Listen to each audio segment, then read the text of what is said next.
और 24 के चौसर में अब बात करते हैं 24 का इलेक्शन लेडी स्पेशल। जी हां, हर तरफ चुनावी शोर है, शक्ति प्रदर्शन का जोर है। ऐसे में बीजेपी हो या फिर कांग्रेस, हर पार्टी की ओर से आधी आबादी को ध्यान में रखते हुए चुनावी वादे किए जा रहे हैं। सभी सियासी दल महिलाओं के हित की बात बढ़ चढ़कर कर रहे हैं। चुनावी मौसम में महिला मतदाता सभी सियासी दलों के लिए बहुत जरूरी हो जाती हैं और उससे भी ज्यादा जरूरी है कि कितनी महिला उम्मीदवारों को चुनावी मैदान में उतारा गया है, नारी शक्ति पर कितना भरोसा किया गया है, क्योंकि जीत का समीकरण बनाने के लिए महिला प्रत्याशी का गणित समझना बहुत जरूरी हो जाता है। इसलिए देखिए 24 के चुनाव में लेडी स्पेशल।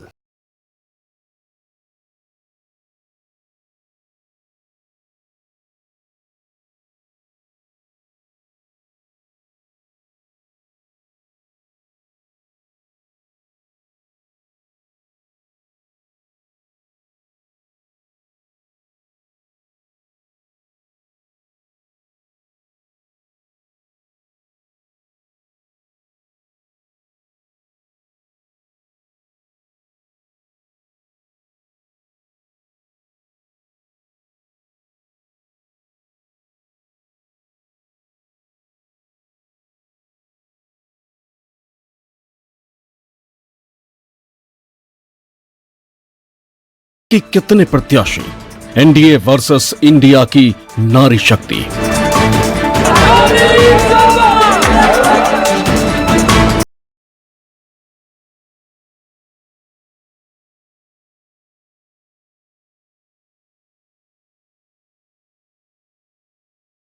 महिला वोटर्स और उम्मीदवारों की भागीदारी, जिनके पास है 24 के चुनाव में सत्ता की चाबी।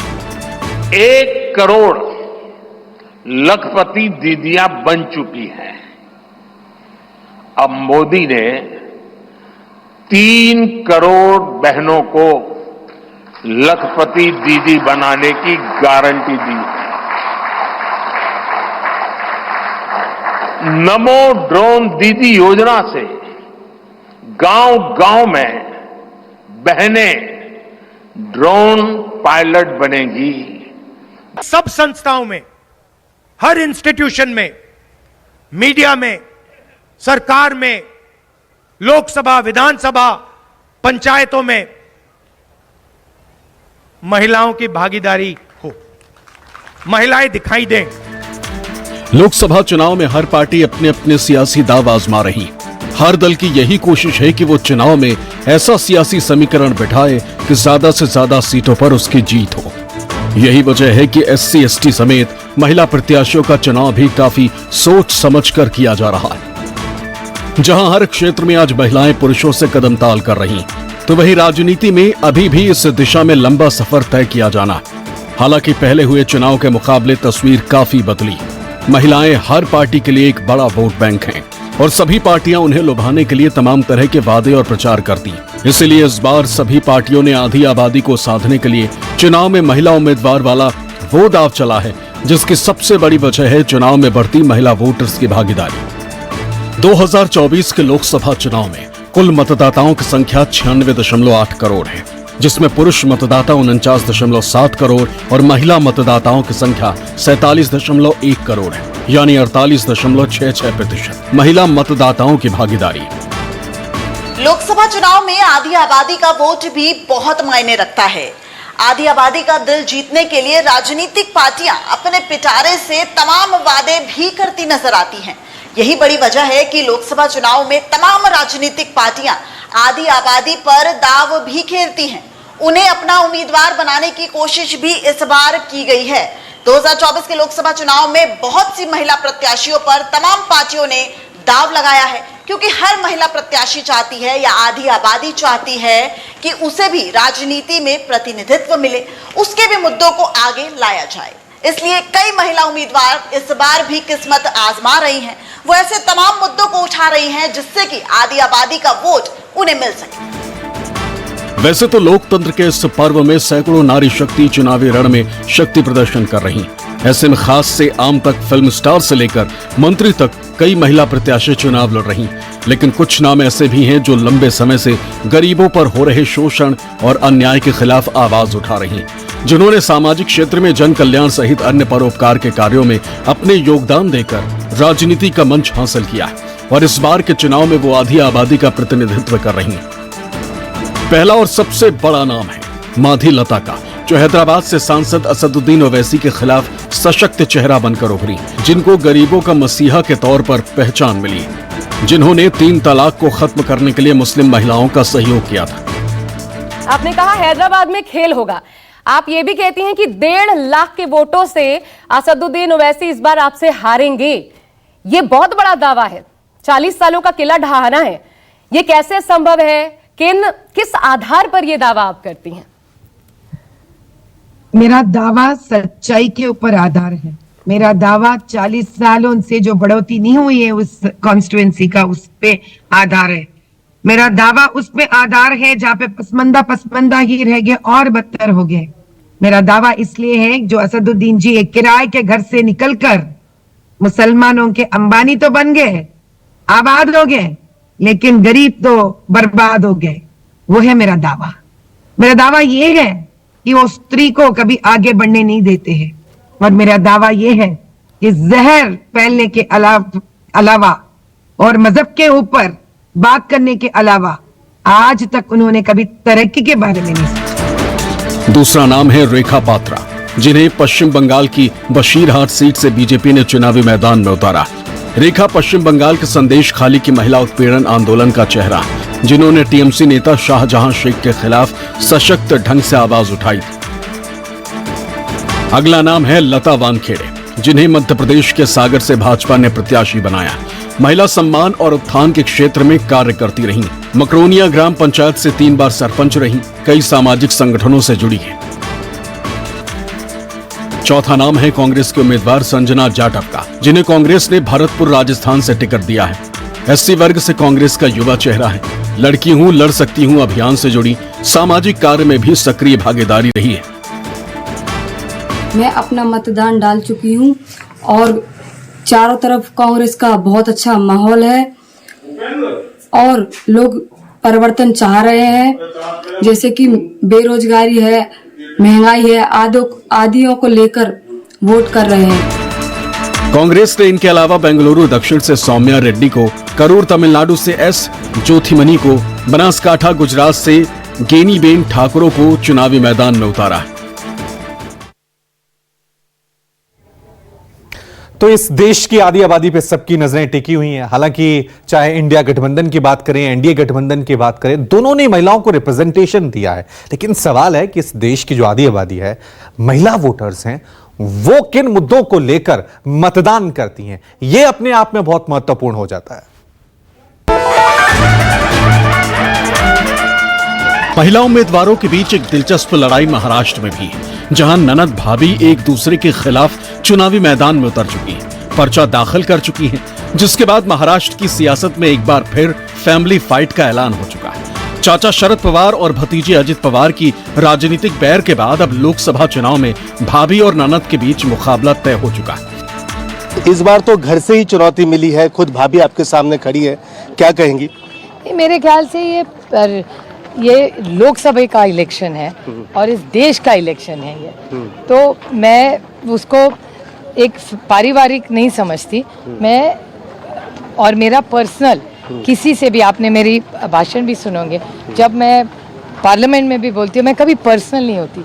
ये मेरे लिए इश्यू बेस्ड इलेक्शन है।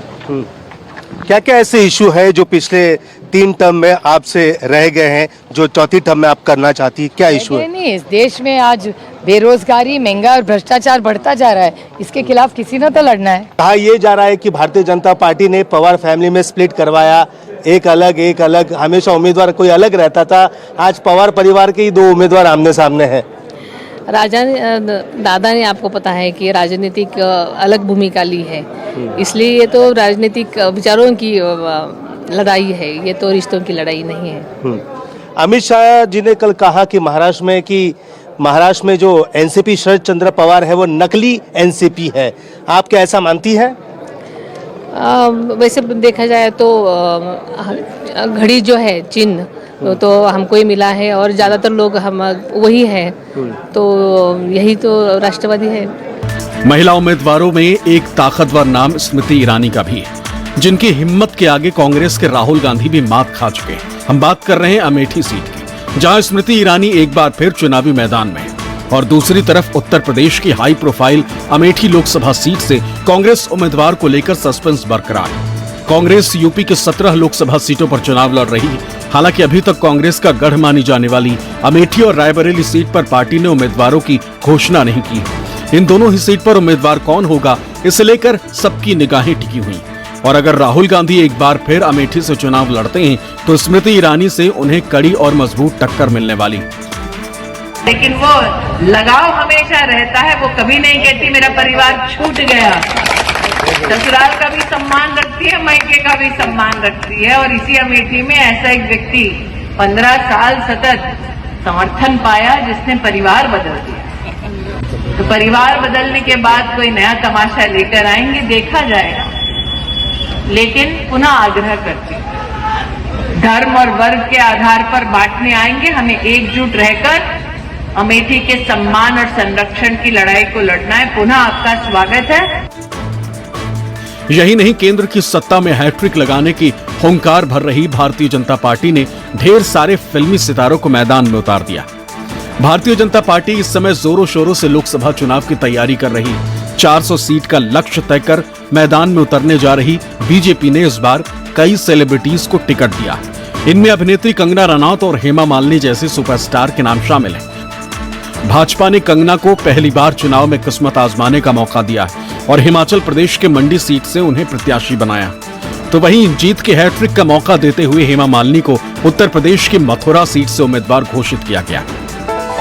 हेमा जी, इस बार जब तीसरी बार आपको टिकट मिला मथुरा से, तो आपको टीवी से ही पता चला या आपको फोन करके बताया गया? नहीं, टीवी से पता चला। टीवी से suddenly I was in a club with my daughter with the children and all, we were playing and all. आपके पोते हाँ, उनका प्ले हाउस था, वहाँ पे थे मैं मेरे बेटे के साथ। वहाँ पे फोन आने लगा तो I said what is wrong, क्या हुआ, अरे आप जीत, आपको मिल गया टिकट मिल गया। So I was very excited, very happy about it. Okay, but I'm sure you were expecting कि आपको इस बार उम्मीद तो था कि तीसरी बार। Yeah, because I expressed that if ticket is given, then I whatever work I have to complete, I would like to do it. That's all I said. But they considered me, and then I am thankful to Modi ji, Amit Shah ji, and Nadda ji for considering me. Yes. Modi की guarantee अभी इस पूरे देश में चल रही है, पूरे देश में लहर है। दोस्तों, उस लहर से हमें जुड़ जाना है। किसी भी तरह अब हमें चूकना नहीं है। देखिए इनके कुकर्म कैसे हैं। 18 महीने में ही लड़ मर के इन लोगों ने क्या सत्यानाश कर दिया। अभी इलेक्शन पे इलेक्शन होंगे तो सरकार चलाएंगे क्या, काम क्या करेंगे ये लोग। इन बातों पे विचार करने योग्य बातें हैं ये। आप इन बातों पर विचार कीजिए और आपने एक बात इन सबको बोल देनी है कि हमारी जो मंडी की बेटी है और हमारी जो कांग्रेस की जो है वो महिला विरोधी सोच है, आपने सबने उनको मुंह तोड़ जवाब देने हैं। नई दिल्ली लोकसभा सीट से मौजूदा सांसद मीनाक्षी लेखी का टिकट काटकर बीजेपी युवा चेहरे के तौर पर बांसुरी स्वराज को उतारकर एक बड़ा दांव चला है। बांसुरी को उनके काम और पार्टी में उनकी पहचान की वजह से उम्मीदवार चुना गया है। कोई भी सीट हाई प्रोफाइल नहीं होती, कोई भी सीट लो प्रोफाइल नहीं होती, सीट होती है। और मैं आपको सच बता रही हूँ, ये टिकट बांसुरी स्वराज को मिली ये इत्तेफाक है, ये मेरी टिकट नहीं है। ये भारतीय जनता पार्टी के प्रत्येक कार्यकर्ता की टिकट है। उम्मीदवार केवल कमल का फूल है और इसीलिए मेहनत में कमी नहीं रहेगी। पूरी दुनिया को जब कोरोना वायरस महामारी ने अपनी चपेट में लिया था, तब हजारों छात्रों की तरह इकरा हसन 2021 में लंदन से पश्चिम उत्तर प्रदेश में अपने गृह नगर कैराना लौट आई थी।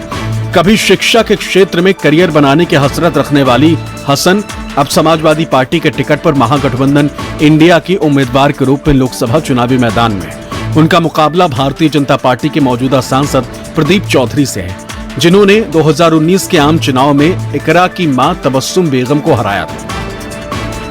28 साल केवल आपकी उम्र है। 28 साल में 3 साल का आपका राजनीतिक अनुभव भी है जी। लेकिन 28 साल की उम्र में चुनाव लड़ना, ये जो आप तमाम ये जो सफर है आपका लंदन से कैराना का, इसको बताइए। मेरी कभी इरादा नहीं था राजनीति में आने का, पर घर पे हमेशा देखी और तो दिलचस्पी रही है, लेकिन मुझे एकेडमिक्स में जाना था। परिस्थितियाँ कुछ इस तरीके से बनी कि जिस वक्त मैं राजनीति में आई उस वक्त घर पर थोड़ी परेशानी थी। मेरे भाई पर, मेरी मदर पर, दोनों पर झूठे मुकदमे लगाए गए थे, तो आकर मुझे संभालना पड़ा। तो उस तब से सफ़र शुरू हुआ था और उसके बाद बस मेरे भाई को 1 साल के लिए जेल में भेजा। तो उस दौरान उनका जो विधायक का कार्यकाल था वो मैंने देखा, तो तब से लोगों में आना जाना और एक जुड़ाव बन गया था। कांग्रेस ने गाजियाबाद लोकसभा सीट पर ब्राह्मण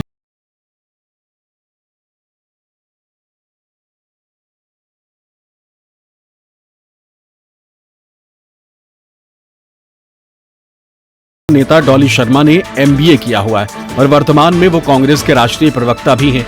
पार्टी ने इस सीट पर दूसरी बार उन्हें चुनावी मैदान में उतारा है।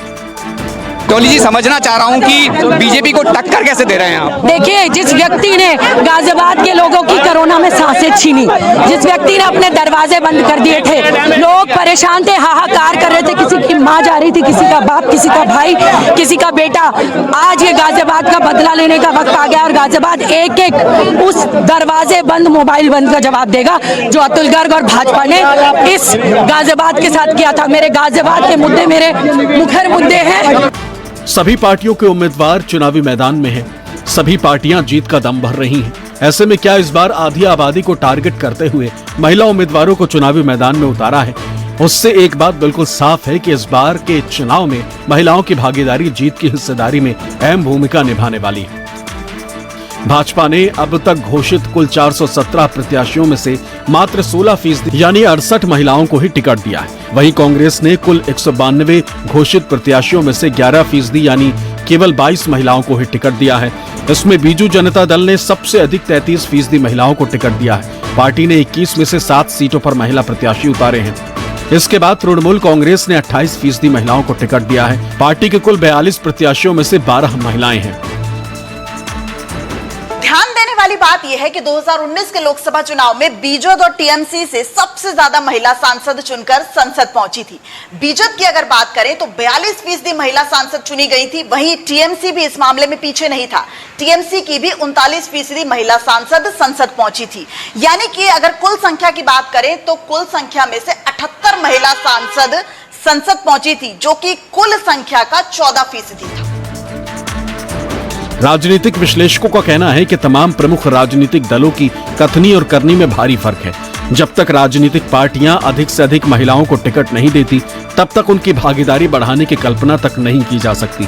लेकिन टिकटों के बंटवारों के समय तमाम दल किसी न किसी बहाने महिलाओं को चुनाव लड़ने से दूर रखने का प्रयास करते हैं। ऐसे में अगर इस बार महिला उम्मीदवारों ने जीत का समीकरण समझते हुए विनिंग गणित बना लिया, तो ये तय समझिए कि आने वाले दिनों में पार्टियों में और लोकसभा से लेकर विधानसभा में बड़ी भागीदारी आधी आबादी वाली महिला उम्मीदवारों की होगी। Bureau report, news 24।